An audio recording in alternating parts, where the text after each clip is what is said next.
I'm Darien Pritchard. I've been a massage trainer for 40 years, and my focus has been especially on how people look after their bodies and use them effectively without strain doing massage. 25 years ago, I began teaching the original hands-free massage training in Britain, pulling together things that I'd been teaching for 10 years, and Leora joined me. Thank you, Darien. And as Darien just said, I'm Leora. Thanks for joining us today. I was lucky enough to train with Darien right at the beginning of my massage career. I believe training with hands-free massage was the savior to my massage career. And I've loved every minute of training with him and teaching with him. We've been working together for a long time now. We really enjoy helping massage practitioners to save their bodies and extending their careers. We're very happy to be making this series of videos for Massage Warehouse to help you to extend your skills and to look after your body in action and to extend your career. Today's video is all about stretches and mobilizations and how to use your body well whilst doing them. So let's jump in. The most commonly used massage techniques, sliding effleurage strokes and the petrissage strokes, the ringing, kneading, and similar techniques. And they work directly on the muscles to encourage release, and they do some direct stretching of the muscles. And of course, when you're doing stretches, that benefits your own body, because most of the time you're doing pressure, which has a compression effect through your own arm, your own shoulder. When you're doing stretching, yes, you're gripping, but you may be doing a little stretch in your wrist, but you're doing quite a nice stretch in your elbow and your shoulder joint. So that's a counterbalance to applying pressure. In this video, we're going to define stretches as passive stretches, as movements in one direction, and mobilizations as movements through a range of directions. They feel really good to receive. And as a practitioner, if you're doing them with your body, they feel really good to deliver as well. Many practitioners undervalue how useful stretches and mobilizations can be.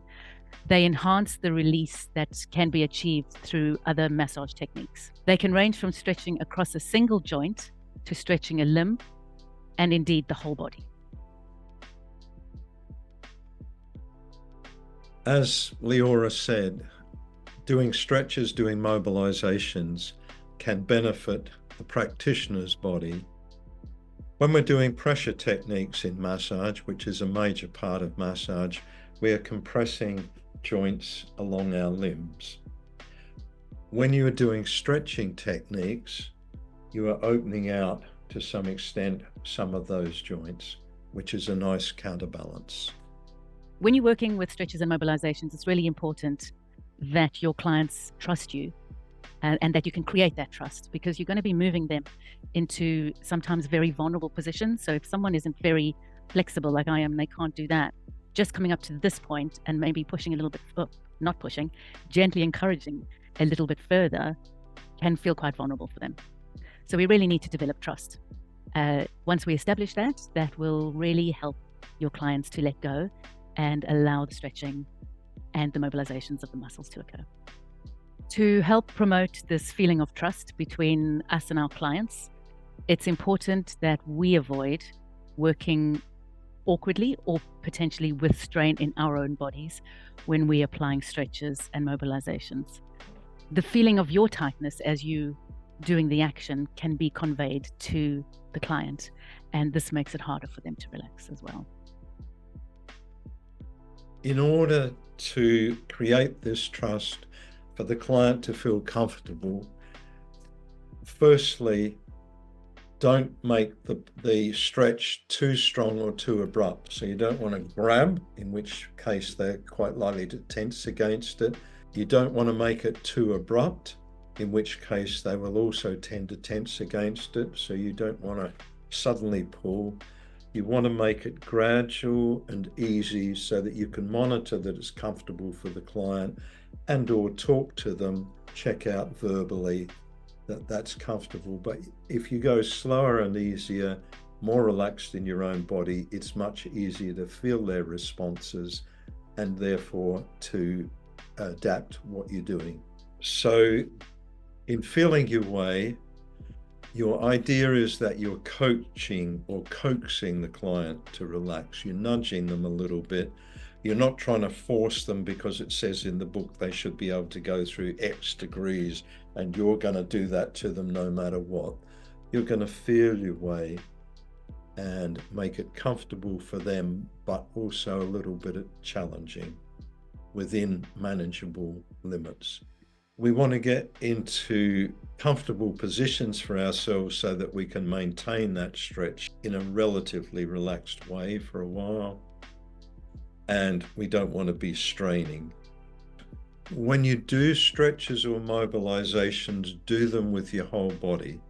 So you're not just working from your arms, you're not just straining, but you're moving your whole body so that you can stay as relaxed as possible in your arms, in your hands, and therefore work as easily as possible so the invitation is as comfortable to the client as you can make it. The same principles apply for mobilizations, that when you mobilize a joint, you move your whole body through the range rather than being stiff in your body and just moving your hands. So thinking about passive stretches now, we want to do them slowly and hold them in a comfortable range. This gives time for the nervous system to get comfortable with that new position and for the messages to travel to the brain and back that it's safe for the muscle to then stretch some more. If we do a stretch too abruptly, the body can interpret that as a potential danger to the tissues, and it will instinctively contract against that very fast stretch. So how does this look in action when we're on the table? Have a look here, and you can see how when we take hold of a limb, we sway back with our bodies to deliver the stretch. We are comfortable and relaxed in our own bodies, as we were saying earlier, and this allows the client to be comfortable as well. We move slowly and gently to facilitate the tissues to change. However, if you want to do a more controlled grip in the stretch or the mobilization, wipe off the oil or cover that area with a small hand towel so that you get a better grip. It's important for massage practitioners to save their hands whenever they can, and that's where hands-free massage comes in, that you can save your hands and therefore have a longer massage career. But if you are going to use your forearms, it's important that you get training with experienced hands-free massage trainers so that you work skillfully and sensitively, comfortably, effectively, without strain, and also that you don't bruise or strain the client's body. So let's talk about the wonderful world of mobilizations, which feels so good for our clients to receive, and they can feel really good for us to do as well, because we also get to move around as we do them. Mobilizations also encourage flexibility in the joints, but they encourage it in a different way, because you're moving the body rather than just, or moving the limb, rather than just in one angle. There's a whole bunch of movement in various angles, and you get a more 3D feel to the joint and to the tissues. With our sedentary lives that we live and our habitual tensing and sitting in one place for a long time, the mobilizations really help to rebalance and realign our bodies and bring some light and joy to our joints. So we're showing you here a hands-free mobilization for the hips. Here's mobilizations for the arms, both hands-free and done with hands.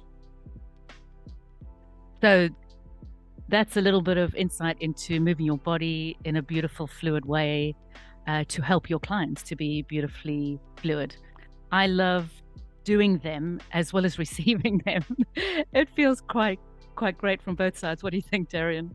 Yeah, I mean, likewise, they're a rest for the practitioner because, as I said earlier, you're not applying pressure, you're actually stretching yourself out by leaning back in it.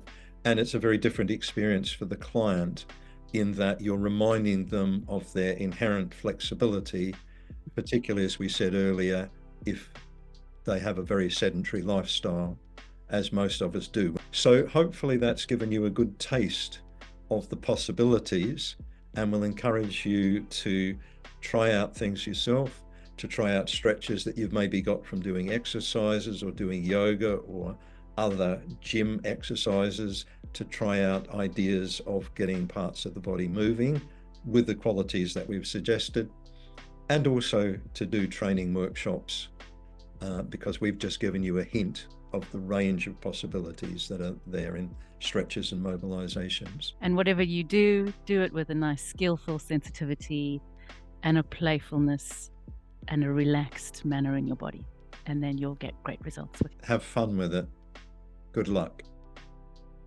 We hope you've enjoyed watching today's video. Please like, share and subscribe. And we look forward to seeing you again soon.